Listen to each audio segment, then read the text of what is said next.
Hoje vamos falar, como o próprio nome indica, sobre tradições e os seus valores.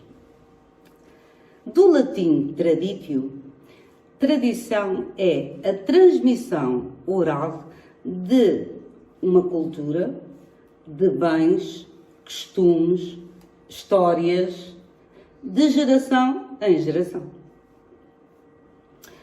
A tradição existe nos mais variados contextos e todos nós acredito que conhecemos muitas delas, não é?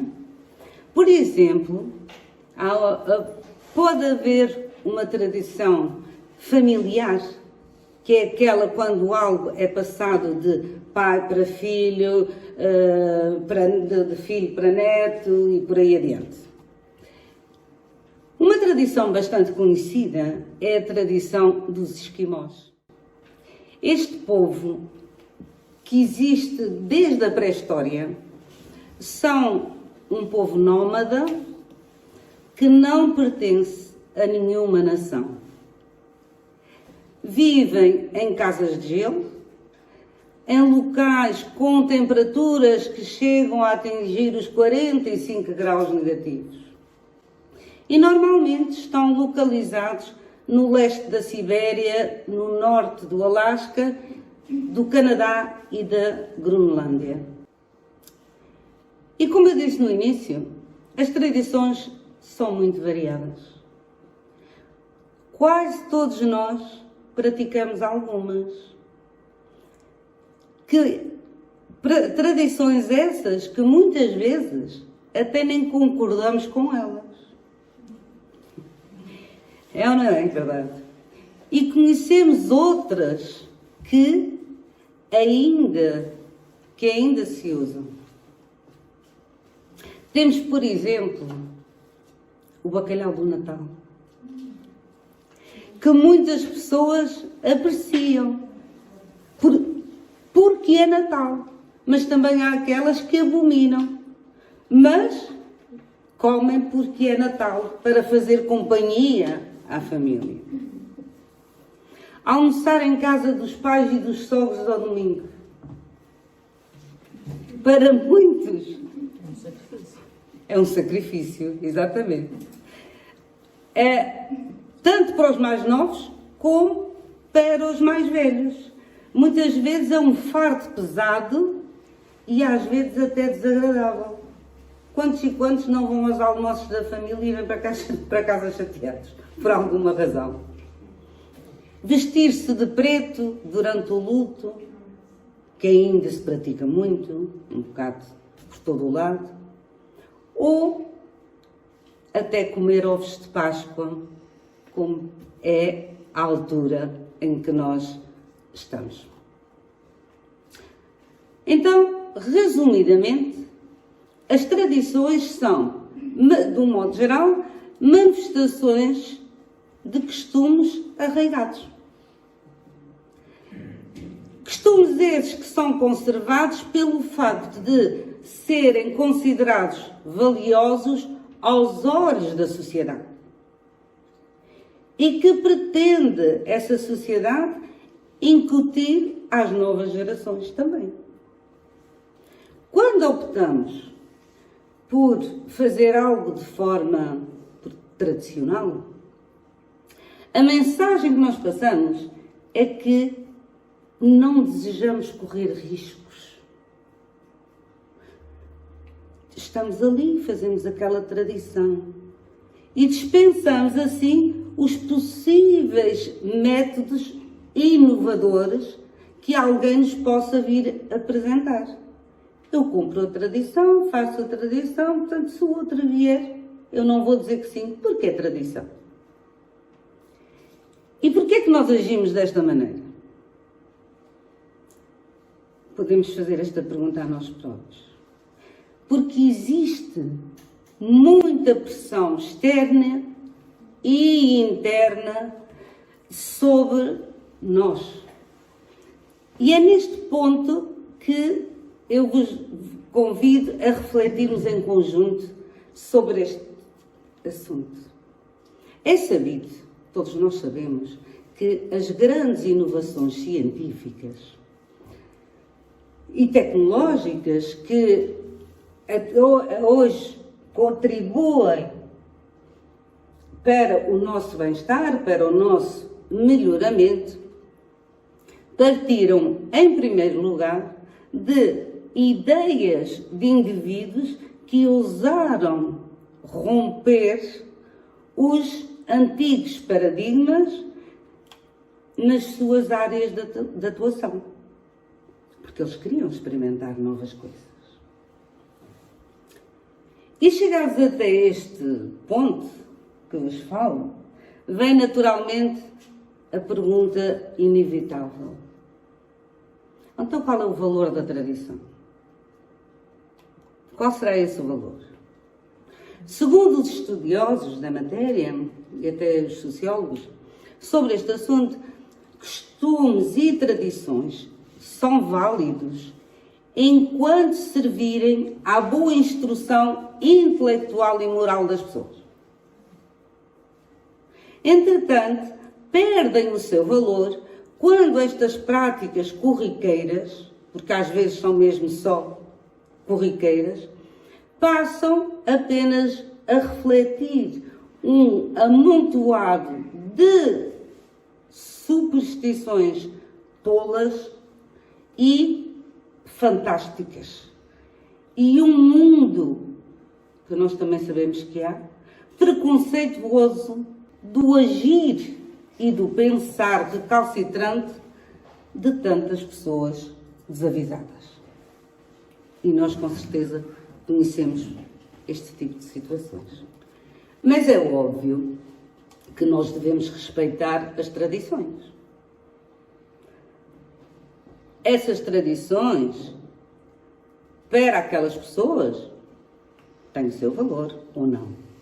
Mas devemos averiguar qual é a importância de praticarmos esta ou aquela tradição e quando é oportuno, ou quando for oportuno, eliminar em nós mesmos toda a forma de arquétipo, que é o nosso arquivo ancestral, o de arquétipo cultural, ou seja, da tal cultura primitiva, que nos impede de crescer como seres humanos.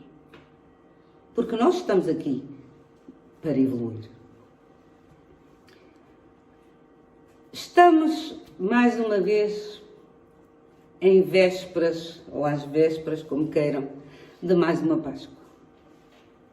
Uma tradição festejada por muitos que ainda estão equivocados sobre o seu verdadeiro significado. O nosso pensamento, nesta altura, e a nossa emoção, ambos cristãos, manifestam, sem dúvida, a nossa sensibilidade psíquica. Até porque muitos dos nossos familiares que já se encontram na pátria espiritual eram pessoas, ou são, que praticavam estes atos, eram católicos, tinham as suas tradições bem, passa a expressão, arraigadas. Então, nesta altura, eles aproximam-se de nós por toda a energia que é emitida e dedicada ou que tem a ver com a época que nós estamos a atravessar.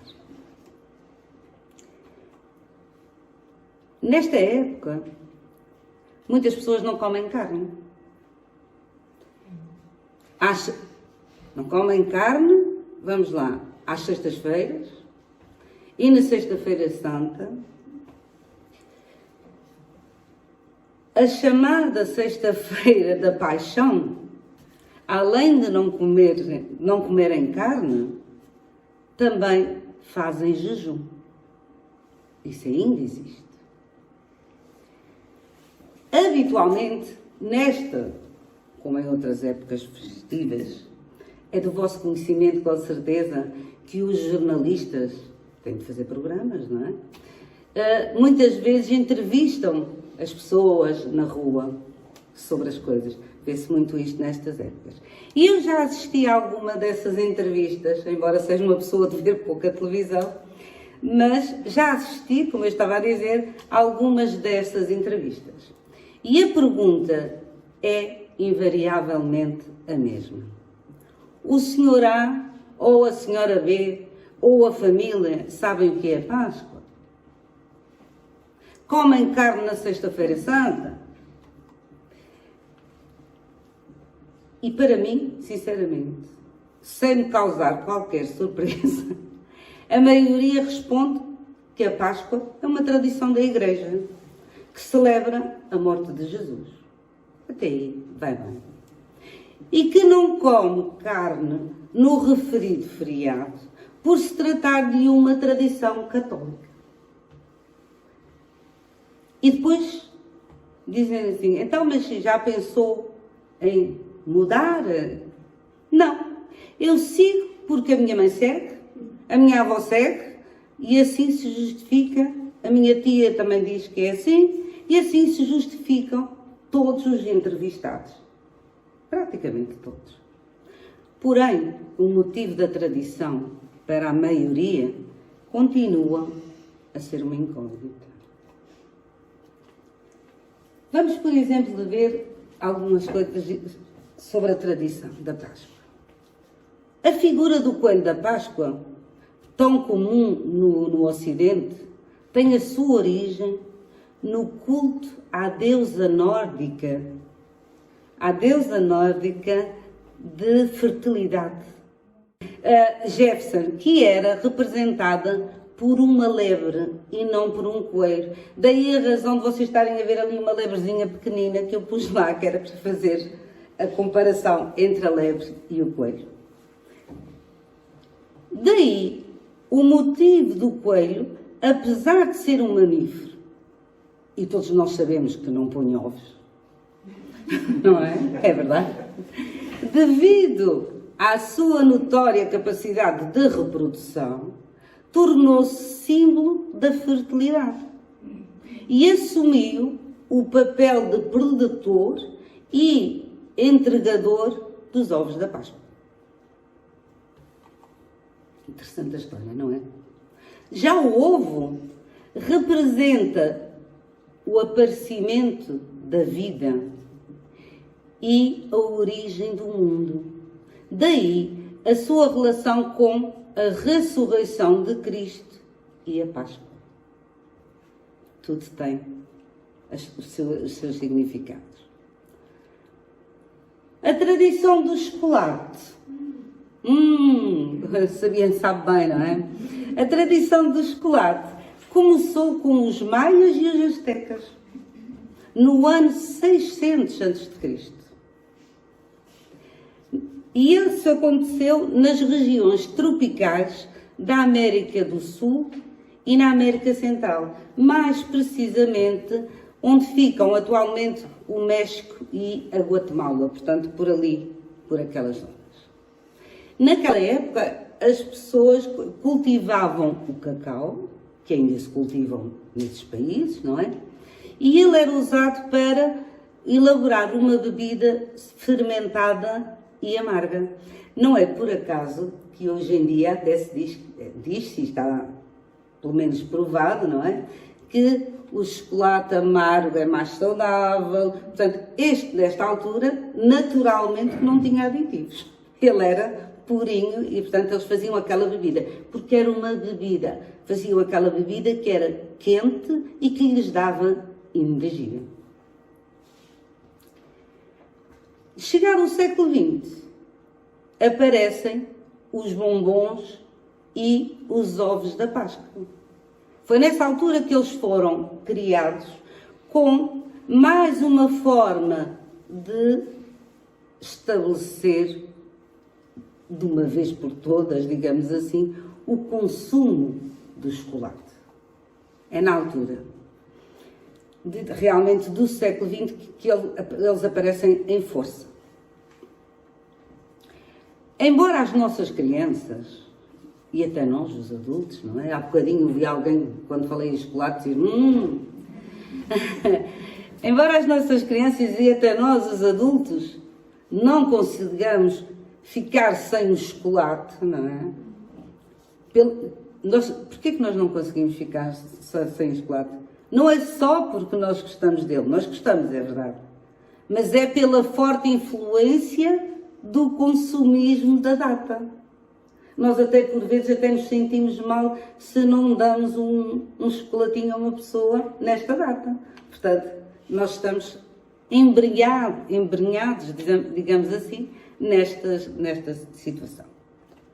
E deixando de lado o apelo comercial desta altura e o caráter da festa familiar, a nossa atenção e a nossa consciência espírita requerem uma explicação plausível do significado da data e da sua representação perante o contexto filosófico, científico e moral da doutrina espírita.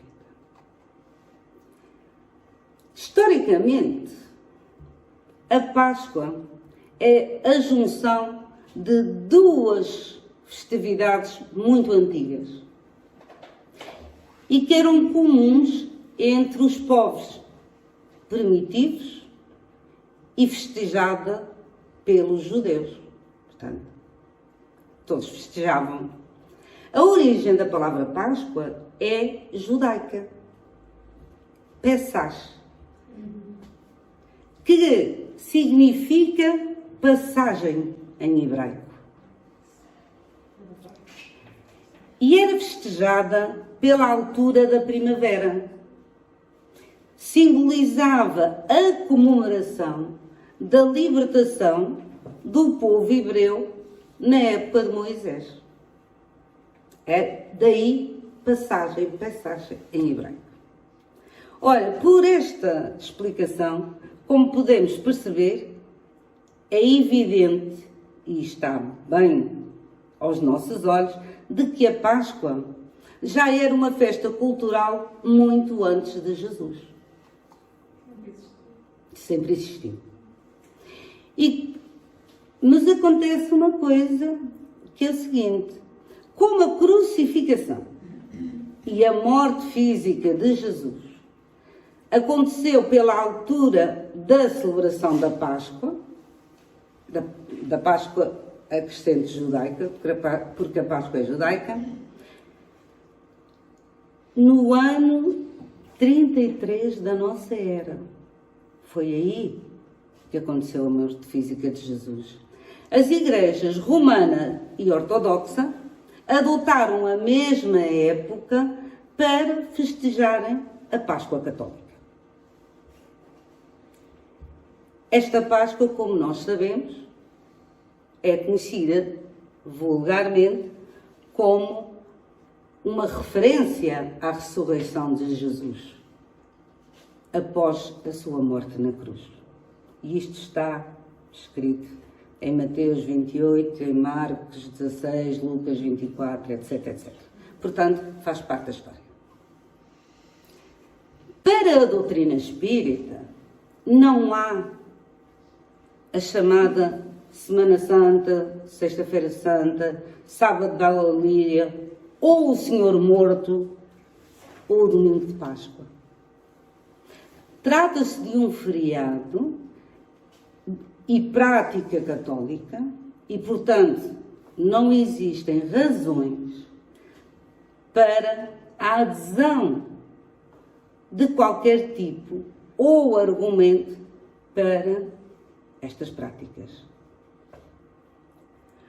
O Espiritismo não celebra a Páscoa, mas respeita as manifestações de religiosidade das diversas igrejas cristãs, obviamente, não é? E também não proíbe que os seus adeptos manifestem a sua religião, a sua religiosidade. Todos nós temos livre escolha. São práticas religiosas merecedoras de apreço e de respeito, mas e que ouçam os espíritas aqui presentes, bem distantes da prática espírita. Respeitemos os nossos irmãos católicos, mas deixemos-los agir como queiram, sem o stress de esgotar explicações. Porque nós vemos isto no nosso meio do dia a dia. Nós vemos simpatizantes do espiritismo ou espíritas dizerem: é a altura da Páscoa, eu tenho que juntar a família, eu tenho que fazer não sei o quê. Portanto, acabam sempre por celebrar.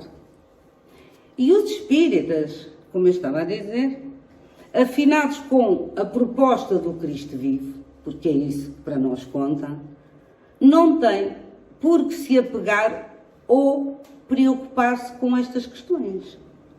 Portanto, é um dia como outro qualquer. É um dia para nós. A nossa doutrina é livre e ela deve ser praticada livremente, sem qualquer tipo de vínculo com outras práticas. Eu ou sou espírita ou não sou espírita. Respeito todas as ideologias, mas vou praticar a minha, não é? Com isso, também é bom salientar que ninguém, e não é nossa pretensão, está a desrespeitar o sacrifício do Mestre em prol da humanidade. Apenas preferimos ficar, sim, com os seus exemplos, inclusivamente o da imortalidade, do que ficar a reviver a tragédia a que foi levado pela precipitação da humanidade. Ele foi levado pela precipitação da humanidade. Então, por isso nós não temos cruzes e outras coisas. Então, é essa a nossa ideia. Não. Quando Jesus esteve na Terra, trouxe uma mensagem inovadora, baseada no perdão, no amor e na caridade.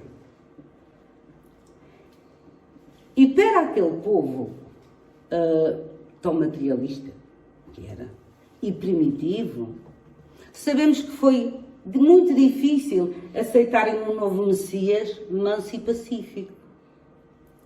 Porquê?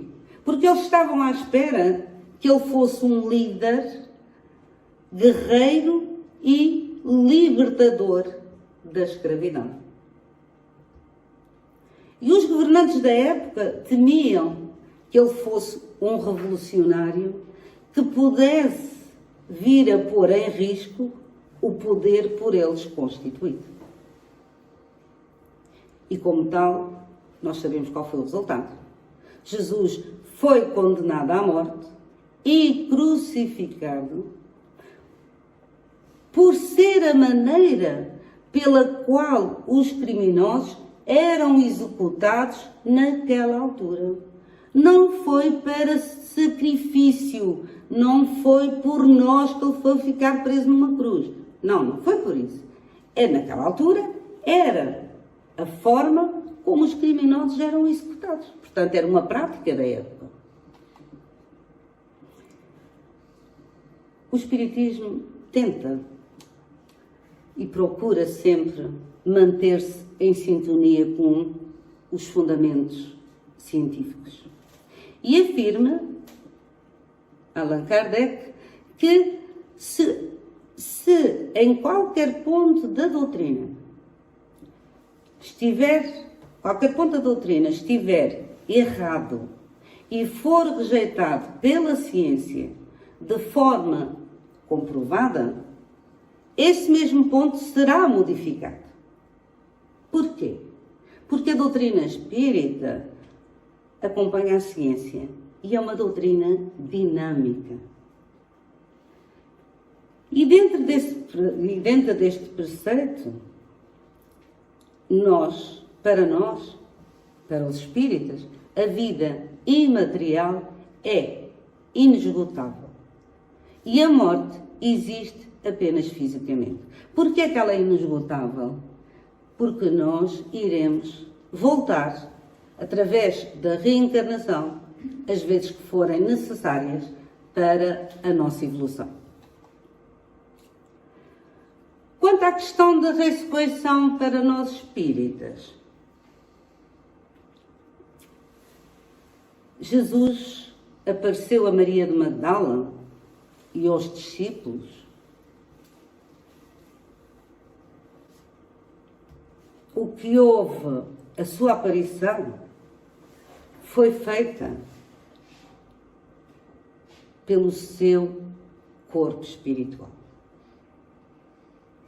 O que chamamos nós na doutrina espírita de perispírito. É o nosso molde. E, portanto, ele é tangível e pode-se materializar, pode mostrar-se. Exatamente. Portanto, é algo que realmente é natural e que pelos fenómenos espíritas é conhecido por mediunidade. E que essa mediunidade tem várias categorias, ou várias categorias, sim, posso dizer assim, vários escalões, ou várias diferenças, e, como eu estava a dizer, ele aparece através do uso das faculdades mediúnicas. Como alguém que pode ver os espíritos. Há muitos médios de vidência. E há muitos médios que veem irmãos nossos que estão na pátria espiritual. Então, o que aconteceu sobre isto? Jesus reapareceu. Certo? Aí a vida dele, a vida de Jesus, é cheia desses exemplos. E os apóstolos conheciam a importância da certeza na sobrevivência da alma para o triunfo da vida moral. Porque Jesus lhes dizia que a vida continuava. Ele até disse: eu vou preparar-vos o caminho. E então o que é que Jesus nessa época aparece a Maria de Magdala e aos seus apóstolos, que não eram mais, que eram os apóstolos, eram médiuns, como foi visto, ou como eles o conheciam. Ele mostrou-se exatamente como eles o conheciam. Inclusivamente, conta a história que ele mostrou, aparecia os sinais do sofrimento que ele tinha tido. Daí até o ditado de Tomé que diz ver para crer. Não é? Portanto, como eu disse há pouco, só para fixar, Jesus reapareceu em espírito e não fisicamente. Após o seu aparecimento, o que é que os apóstolos fizeram? Transformaram-se radicalmente ao reconhecerem que o amor e a justiça regem o ser para além do túmulo. E por isso mesmo atraíam, chamavam para junto deles companheiros novos para lhes transmitir a convicção de que o Mestre prosseguia vivo e que operava para lá do sepulcro. Portanto, a vida continuava e ele continuaria a ajudá-los e a ajudar-nos a nós. A ressurreição do corpo físico contradiz a ciência. Que todos nós sabemos que a ciência confirma que é impossível que um corpo realmente sem vitalidade seja ressuscitado. Volta à vida, certo? Estamos de acordo? Jesus volta, os discípulos confirmam tudo aquilo e a doutrina espírita contradiz a ressurreição do corpo, como eu disse, contradiz realmente a ciência. Porque, além da ciência confirmar que é de facto impossível que um corpo realmente sem vitalidade seja ressuscitado, Jesus não ressuscitou. Certo? Apareceu. Porque senão ele estaria fisicamente. Jesus representa o tipo de perfeição moral que a humanidade pode aspirar na Terra. É por isso que ele é o governador deste planeta. E como ele disse, ele disse a todos: eu vim para cumprir a lei e não violá-la. Ora, sendo ele o ser mais elevado da Terra, que veio para cumprir a lei e não a violar, não faz sentido acreditarmos que ele iria transgredir a lei natural da transição pela morte que todos nós um dia teremos que passar. Não faria sentido nenhum. A morte é exclusivamente a cessação da influência do ser pensante sobre o corpo. É o desligamento do espírito do instrumento carnal incapacitado. Portanto, é a separação. É aí que se dá a morte. E para esta situação, não há retorno. Nós sabemos disso.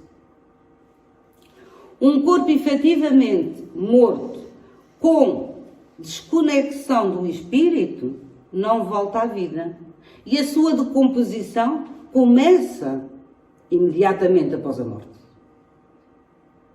E é por este motivo que o Espiritismo não comemora o que não existiu no seu estrito sentido do conceito de ressurreição. É apenas isso. O Espiritismo é uma doutrina lógica e, portanto, de razão. É por isso que não comemora. Repetimos várias vezes aqui que a doutrina espírita, codificada por Allan Kardec, não possui dogmas, não tem rituais, não institui abstinências alimentares, nem possui comemorações vinculadas a datas comerciais e cívicas. E através dela nós compreendemos que que não existem milagres nem factos sobrenaturais. Tudo está certo na natureza. Tudo faz parte da lei. E agora, se alguém aqui ainda tem dúvidas se pode ou não comer carne, como eu falei no princípio, até à Páscoa, poderá decidir por si próprio, com a consciência tranquila. A decisão é de cada um. Se encararmos a festa da Páscoa no seu simbolismo, para nós, a Páscoa pode ser interpretada como a nossa libertação. A libertação da ignorância, a libertação das mazelas humanas para o conhecimento e o comportamento ético-moral. A travessia do Mar Vermelho representa o quê? As dificuldades para a transformação. Eles tiveram muitas dificuldades naquela época. Portanto, faz parte. A Páscoa cristã, e o Espiritismo, eu vou repetir que é cristão, representa a vitória da vida sobre a morte, do sacrifício pela verdade e pelo amor. É isso. E um dos conceitos que aprendemos no Espiritismo é que a vida só pode ser definida pelo amor, e o amor pela vida. E a Carla há bocado falava sobre isto no seu tema do Evangelho. É só por aí. Jesus de Nazaré demonstrou que se podem executar homens, mas não se consegue matar as grandes ideias renovadoras. Os grandes exemplos do amor ao próximo e os exemplos da valorização da vida. E é por isso que ele afirmou que veio ao mundo para que tivéssemos vida e vida em abundância. Isto é, uma vida plena de amor. E é para lá que nós precisamos de caminhar e devemos caminhar e trabalhar para isso. Porque foi esses ensinamentos que ele nos trouxe. Mais uma vez, para nós, a Páscoa, como qualquer outro período do ano, deve ser um momento de reflexão. Um momento de estudos, de reafirmação dos nossos compromissos com os ensinamentos de Jesus, com aquilo que nós pretendemos seguir na nossa vida, a fim de que realmente cada um de nós realize dentro de si e no meio em que vive um reino de paz, um reino de amor, como Jesus de facto exemplificou. É este o nosso objetivo.